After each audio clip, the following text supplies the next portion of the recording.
Nasa 7 na mga pangalan na matataas na opisyal ng Philippine National Police ang posibleng ikonsidera bilang susunod na hepe ng pambansang pulisya.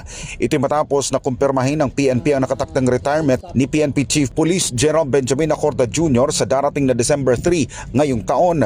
Nauna nang sinabi ni Acorda na mayroon na siyang listahan ng mga potensyal na kandidato na kanyang isusumite kay Pangulong Ferdinand Marcos Jr. bilang appointing authority kung sino ang susunod na magiging pinuno ng mahigit 200 at 20,000 kapulisan sa bansa. Pero sa panayam ng media kay PNP PIO Chief Colonel Jean Pajardo, bagamat may mga pangalan na maaaring lumutang para maging susunod na pinuno ng PNP, tanging ang Pangulo lamang anya ang may kapangyarihan na pumili sa sino mang maibigan nito. Kasabay ng paglilinaw na maaaring hindi lang sa seniority ang magiging basehan ng Pangulo bilang magiging kahalili sa iiwanang posisyon ng kasalukuyang pinuno ng pambansang pulisya. Nakasaad po sa ating batas, ma'am, na ang ating Pangulo po ang siya pong may poder para mamili po ng susunod na Chief PNP. At yan po, ang kanyang pagpipilian po ay mula po sa isang opisyal po na may ranggo po na Police Brigadier General pataas po. So, yung determination po ay manggagaling po sa ating presidente po as a matter of course po. At definitely po, yung mga senior officer po natin ay definitely po, isa po sila sa kinoconsider dahil sila po ang most senior. But we have to understand, ma'am, na seniority alone is not the only basis po for the President to choose kung sino po yung susunod po nating Chief PNP. We have to understand po, ang pagiging Chief PNP po is a matter of choice that should be left to the sound discretion po ng ating Pangulo po. Ilan sa mga matutunog na pangalan na maaaring mapagpilian bilang susunod na PNP Chief ay sina Deputy Chief for Administration, Lieutenant General Rodel Sermonia, Deputy Chief for Operations, Lieutenant General Michael John Dubria, Chief Directorial Staff, Lieutenant General Emmanuel Peralta, Criminal Investigation and Detection Group, Chief Police Major General Romeo Karamat Jr., NCRPO Chief Police Brigadier General Melencio Nartatis Jr., Director for Controllership Brigadier General Romel Francisco Marbil at PNP DICTM Director Police Major General Bernard Banac. Si Sermonia na miyembro ng PMA Makatao Class of 1989 ay magre-retiro na rin pagsapit ng Enero sa susunod na taon.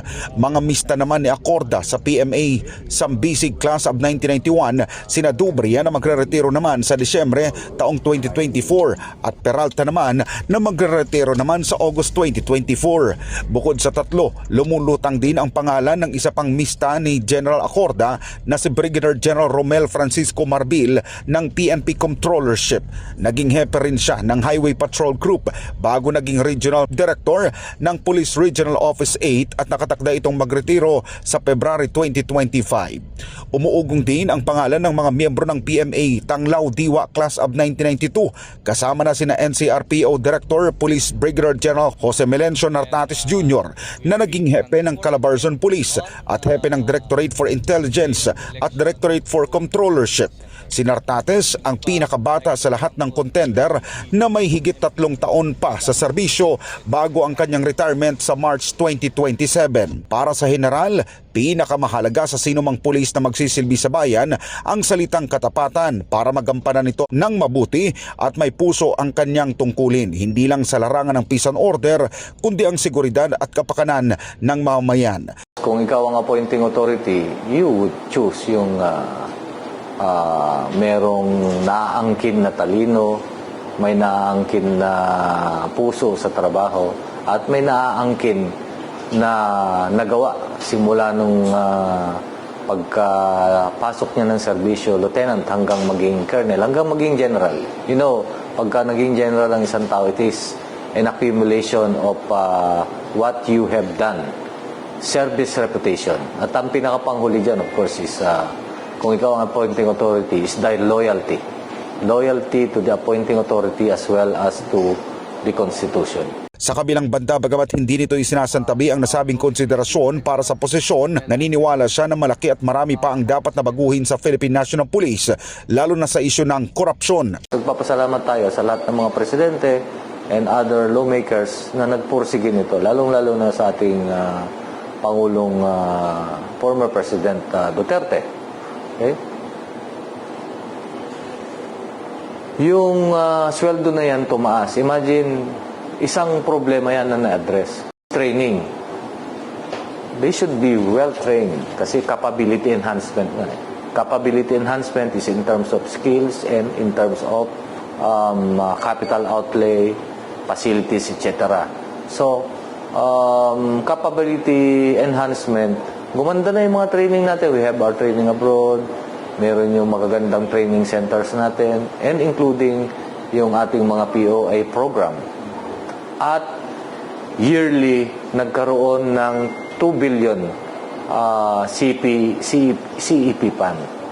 Okay, itong 2 billion, dire-diretso ito such that na-fulfill natin yung mga kailangan na ma-resolva. Sa ngayon, ayaw munang magpaapekto si General Nartates sa naturang mungkahi kasama ang pangako na nananatiling prioridad pa rin nito ang iangat ang moral ng mga kapulisan ng NCRPO mula sa anumang hamon ng kanilang kaharapin. During my first 2 weeks, ang sinugod kaagad natin or inayos kaagad is SONA and other major events and activities.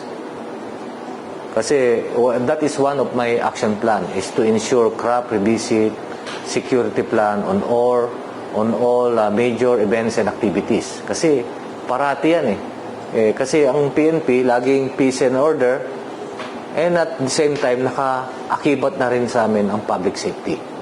And so with those major events, I have the SONA 2023 of PBBM last July. Meron tayong palarong pambansa. Dito sa Metro Manila yon. Meron tayong PIBA. Meron tayong BSKE. 2023, may UNDAS. At meron pang mga activities like yung commemoration of the Declaration of the Martial Law. Halos lahat dito. And anong nangyari sa lahat ng mga insidente doon? It resulted to zero crime. Para sa Diyos at sa Pilipinas kung mahal, nag-uulat Paul Montebon, S79 News.